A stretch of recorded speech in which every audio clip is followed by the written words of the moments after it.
Bueno, en este video vamos a dar algunas pautas para resolver el trabajo práctico número 9.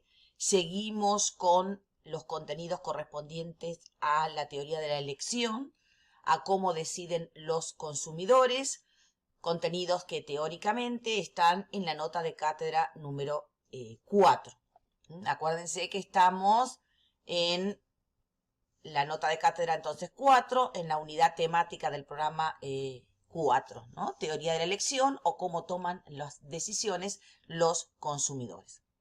En este práctico número 9 volvemos sobre los mismos temas. Hay algunas cuestiones de carácter más teórico para que ustedes puedan revisar, volver a comprender, analizar, hacerse de algunos conceptos teóricos con un poquito más de profundidad.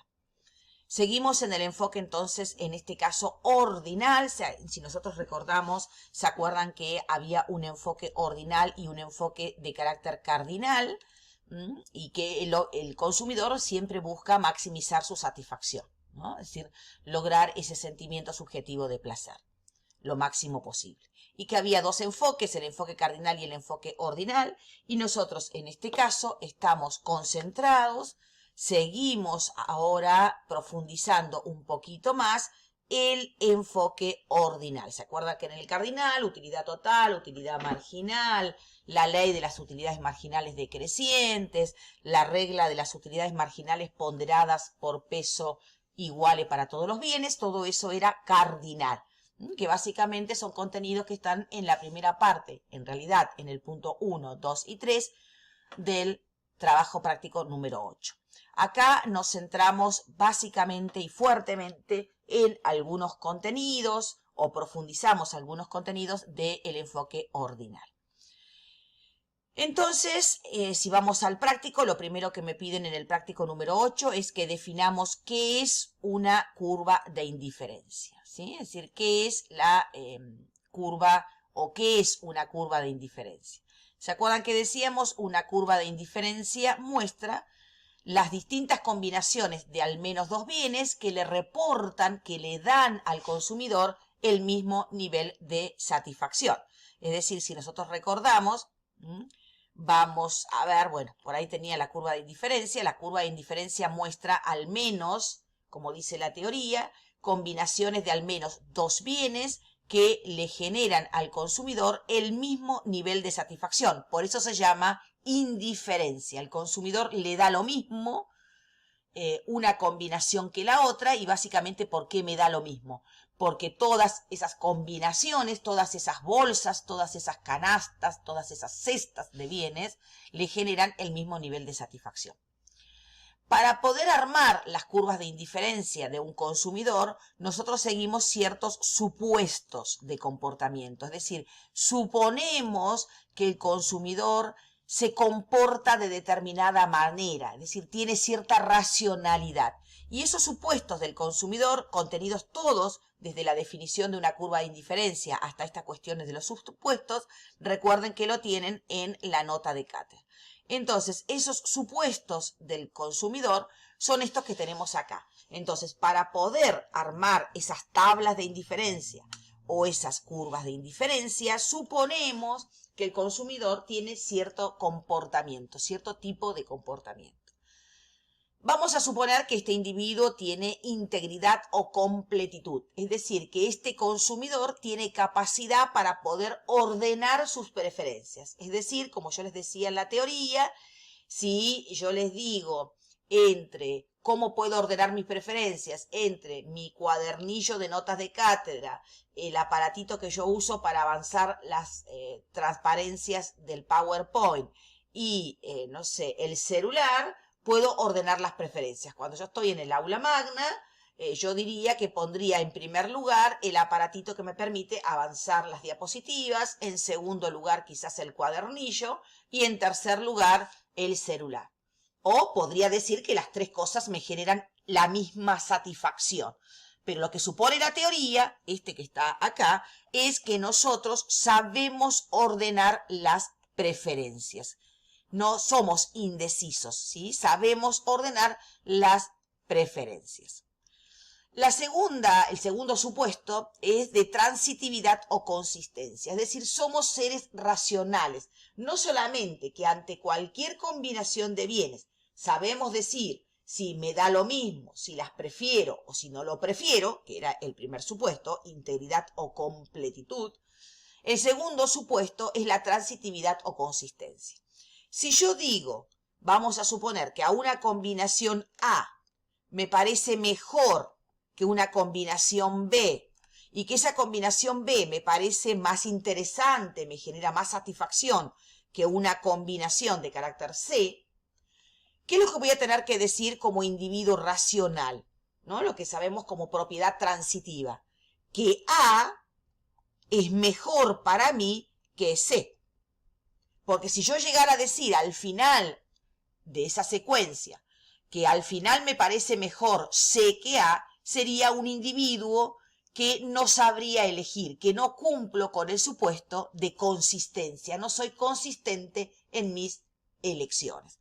Entonces yo digo que al pasador de diapositivas lo prefiero a las notas de cátedra y las notas de cátedra son preferidas por mí frente al celular, tengo que llegar a la conclusión final de que el pasador de diapositivas es mejor o me genera más satisfacción que el celular.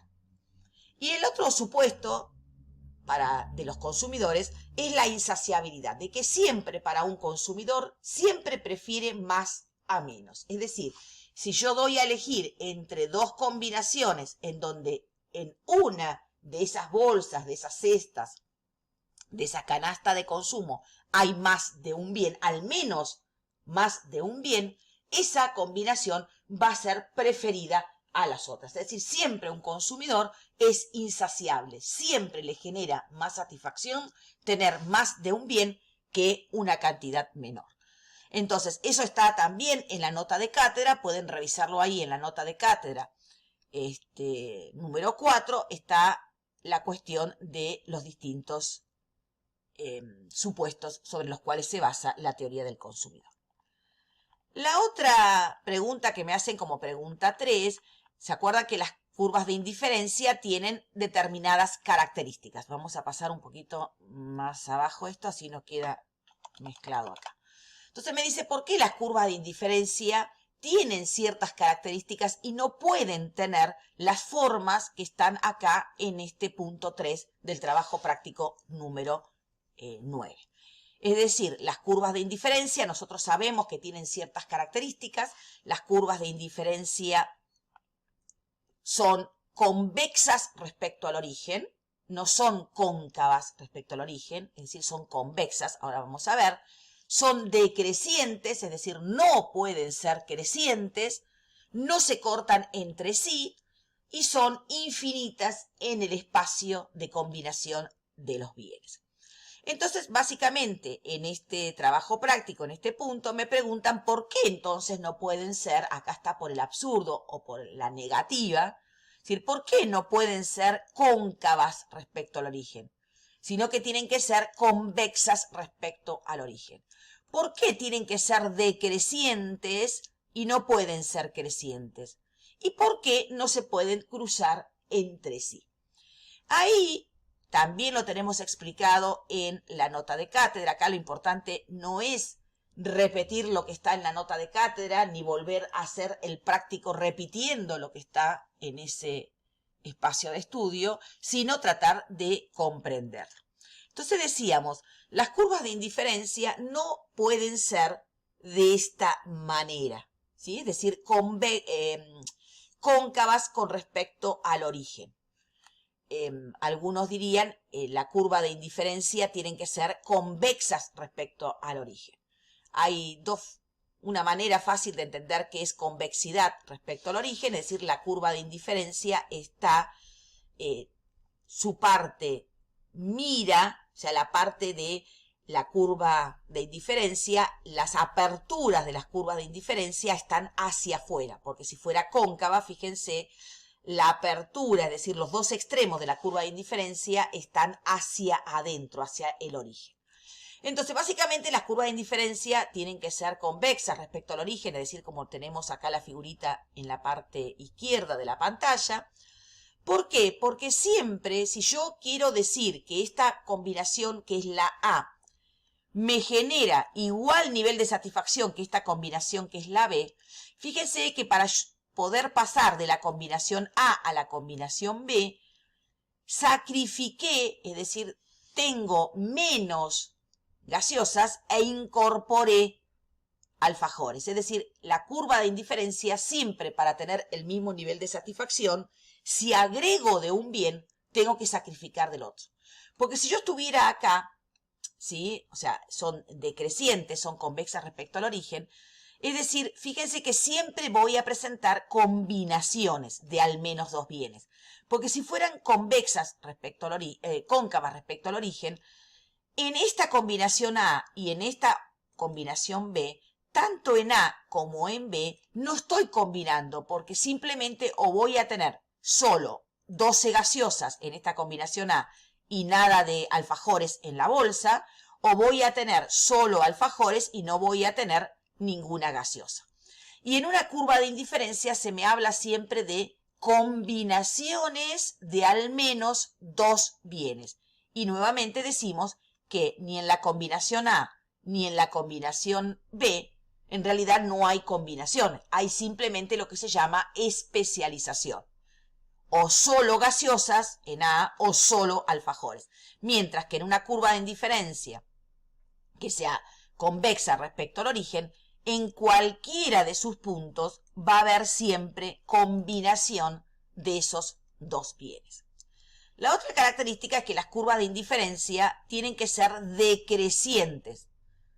Es decir, si incorporo más de un bien, por ejemplo, cuando yo paso de A a B, agrego en la bolsa alfajores, pero sacrifico gaseosas. Es decir, siempre más de un bien implica menos del otro para mantener el mismo nivel de satisfacción.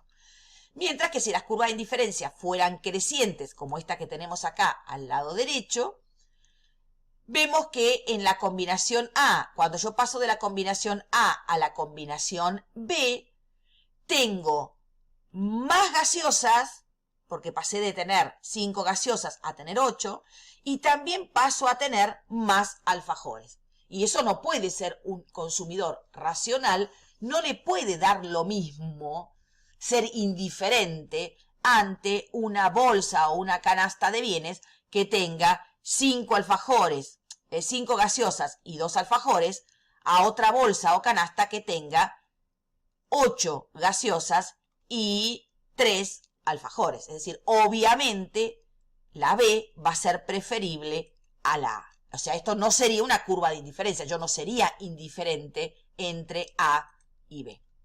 Y finalmente, lo que les preguntan ahí, ¿por qué no se pueden cruzar entre sí? Es decir, las curvas de indiferencia son como las que están acá a la izquierda. Es decir, yo tengo infinitas curvas de indiferencia, pero no pueden, como está a la derecha, cruzarse entre sí. Entonces, una explicación rápida, diríamos que si tengo dos curvas de indiferencia que se cruzan entre sí, en este caso la azul y la roja, diríamos que entre todos sus puntos generan igual nivel de satisfacción. Es decir, en principio, si las curvas de indiferencia en el punto A son iguales entre sí, por lo tanto son iguales en todos sus puntos. Por lo tanto, tendría dos curvas de indiferencia que tienen el mismo nivel de satisfacción. Y por definición, cada curva de indiferencia representa un mismo nivel de satisfacción, pero distinto del de las otras. Y la otra explicación, podríamos decir que como A tiene el mismo nivel de satisfacción que la combinación B. ¿Por qué? Porque están los dos puntos, las dos combinaciones, sobre la curva de indiferencia que es roja. Pero C está en la misma curva de indiferencia que también el puntito A. Por lo tanto, tendrían el mismo nivel de satisfacción. Pero esto no sería razonable. ¿Por qué? Porque A tiene el mismo nivel de satisfacción que C, me está suponiendo acá, y A el mismo nivel de satisfacción que B. Pero nosotros sabemos que el consumidor siempre prefiere más a menos. Y no podemos decir que la combinación B es lo mismo que la combinación C. ¿Por qué? Porque tienen la misma cantidad de alfajores, ambas cestas, las dos tienen 6 alfajores, pero si miramos, la cesta B va a ser preferible a la cesta C, la B a la C. ¿Por qué voy a preferir la B a la C? Porque la B tiene 2 gaseosas, mientras que la C tiene solamente una gaseosa. Entonces, el consumidor, si es por transitividad, le va a dar lo mismo, porque A genera el mismo nivel de satisfacción que B, porque está en la misma curva de indiferencia. A genera el mismo nivel de satisfacción que C, porque están sobre la misma curva de indiferencia. Por lo tanto, si es por transitividad o consistencia, este individuo me dirá que le da lo mismo A que B, le da lo mismo A que C, y que por lo tanto, por transitividad, le va a dar lo mismo C que B. Pero sabemos que por el otro principio de insaciabilidad, o que siempre prefiere más a menos, va a decir que prefiere B a C. Entonces habría una contradicción entre un principio, lo que va a decidir usando un principio, y lo que decidiría usando el otro principio. Acuérdense que para poder repasar esto, poder entenderlo, poder comprenderlo, lo tienen en la nota de cátedra 4, página 16 a 20. Quizás algunos que lo leen en pantalla le puede cambiar el número de página, pero recuerden que esto lo tienen explicado en la nota de cátedra número 4, más o menos en esas páginas. Para los que lo tenemos impreso, es de la 16 a la 20. Si seguimos con el práctico, el otro punto que trata el práctico dice esto que está acá. Y vamos a, de vuelta lo voy a ampliar para que no me quede mezclado. Dice, en el punto óptimo del consumidor, ¿se acuerdan que el punto óptimo del consumidor es donde el consumidor logra su objetivo, que es maximizar su satisfacción, que es lo que siempre buscamos los consumidores? Y en ese punto de maximización de la satisfacción, nosotros sabemos que el consumidor, para lograr cuál es su punto de máxima satisfacción, va a tener que mezclar, por decirlo de alguna manera, contrastar sus curvas de indiferencia, que es lo subjetivo, lo personal, con lo que le plantea su recta balance o recta presupuestal, es decir, lo objetivo. Entonces, el consumidor, y lo que me preguntan acá en este puntito, es la pendiente en ese punto óptimo del consumidor, la pendiente de la curva de indiferencia, o sea, la inclinación de la curva de indiferencia es igual a la inclinación pendiente que va a tener su recta balance. Y ahí teníamos dos conceptos, que es la tasa marginal de sustitución de los bienes, que es la tasa personal del consumidor de acuerdo a sus gustos y preferencias, y hay otra tasa que se llama tasa o relación objetiva, que es la tasa marginal de sustitución del mercado. Ya no es la personal y subjetiva del consumidor, sino que es la tasa o la relación de cambio que marca el mercado, que es la relación que está dada en función de los precios de los bienes. Entonces me dice que trate de explicar esto. Entonces, en principio podemos decir lo que decíamos hace un segundito. Nosotros vamos a tratar de contrastar mi subjetividad, dado a través de la tasa marginal de sustitución de los bienes, con la tasa marginal de sustitución o de cambio, podríamos decir, que me marca el mercado. Entonces, en el óptimo ocurre esto que estamos diciendo. ¿Se acuerdan que teníamos distintas curvas de indiferencia? En realidad, en términos, podríamos decir que son infinitas curvas de indiferencia. Y el consumidor luego tiene su recta balance. El punto en donde la recta balance alcance a tocar, más expresado de forma correcta, el alcance a tocar, diríamos, hasta que la recta balance alcance a hacerse tangente con la curva de indiferencia más alejada posible del origen, ahí va a estar su punto óptimo. Por eso le ponemos óptimo O1, ¿no?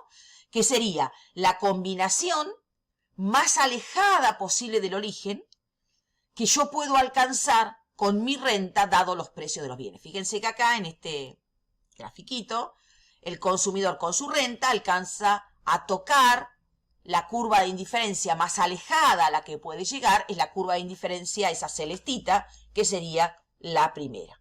Las otras no las podemos alcanzar porque nuestra renta, dado los precios, no nos permite. En este caso, el consumidor, ahí está puesto en forma arbitraria, parece que alcanza a llevarse una combinación de 2 unidades de Y con 6 unidades de X.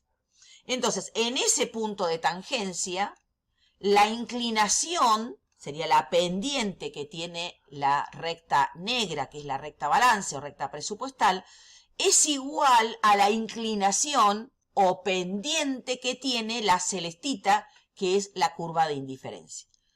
Esa inclinación o pendiente se llaman tasas. La pendiente de la curva de indiferencia sería la relación de intercambio personal y subjetiva del consumidor, se llama tasa marginal de sustitución de los bienes. Por eso se llama tasa marginal de sustitución y abajito se le pone XY. Y la pendiente de la recta balance, que es la parte objetiva, por eso se llama tasa marginal de sustitución del mercado, es la pendiente de la recta balance. En ese punto O1, o sea, el óptimo, coincide lo subjetivo con lo objetivo. Acuérdense que los individuos andamos, o los consumidores andamos en el mundo económico, siempre tratando de compatibilizar lo que a mí me gusta, mis deseos, lo que quiero, con lo objetivo, que es lo que marca el mercado dado por la renta y los precios. Entonces, la tasa marginal de sustitución subjetiva es esta, variación de Y sobre variación de X, que es la cantidad de bienes que yo estoy dispuesta a sacrificar para tener una unidad más del otro bien y encontrarme con el mismo nivel de satisfacción. Porque la tasa marginal de sustitución de los bienes, esta que es XY, siempre implica cómo yo estoy dispuesto a moverme en cada puntito de mi curva de indiferencia teniendo el mismo nivel de satisfacción. O sea, es lo que yo estoy dispuesto a sacrificar de un bien para tener en mi consumo una unidad más del otro bien y permanecer con el mismo nivel de satisfacción. En este punto óptimo coincide esa tasa con la relación de intercambio de los bienes que me plantea el mercado. El mercado me plantea el intercambio vía la relación de los precios. Creo que ahí llegué. Bien, entonces, acá es donde ustedes tienen que explicar esta igualdad que se da entre lo subjetivo y lo objetivo en el enfoque ordinal. ¿Se acuerdan que en el enfoque cardinal también había una compatibilización entre lo subjetivo y lo objetivo? Lo subjetivo estaba con la utilidad marginal de los bienes y lo objetivo también estaba dado a través de los precios.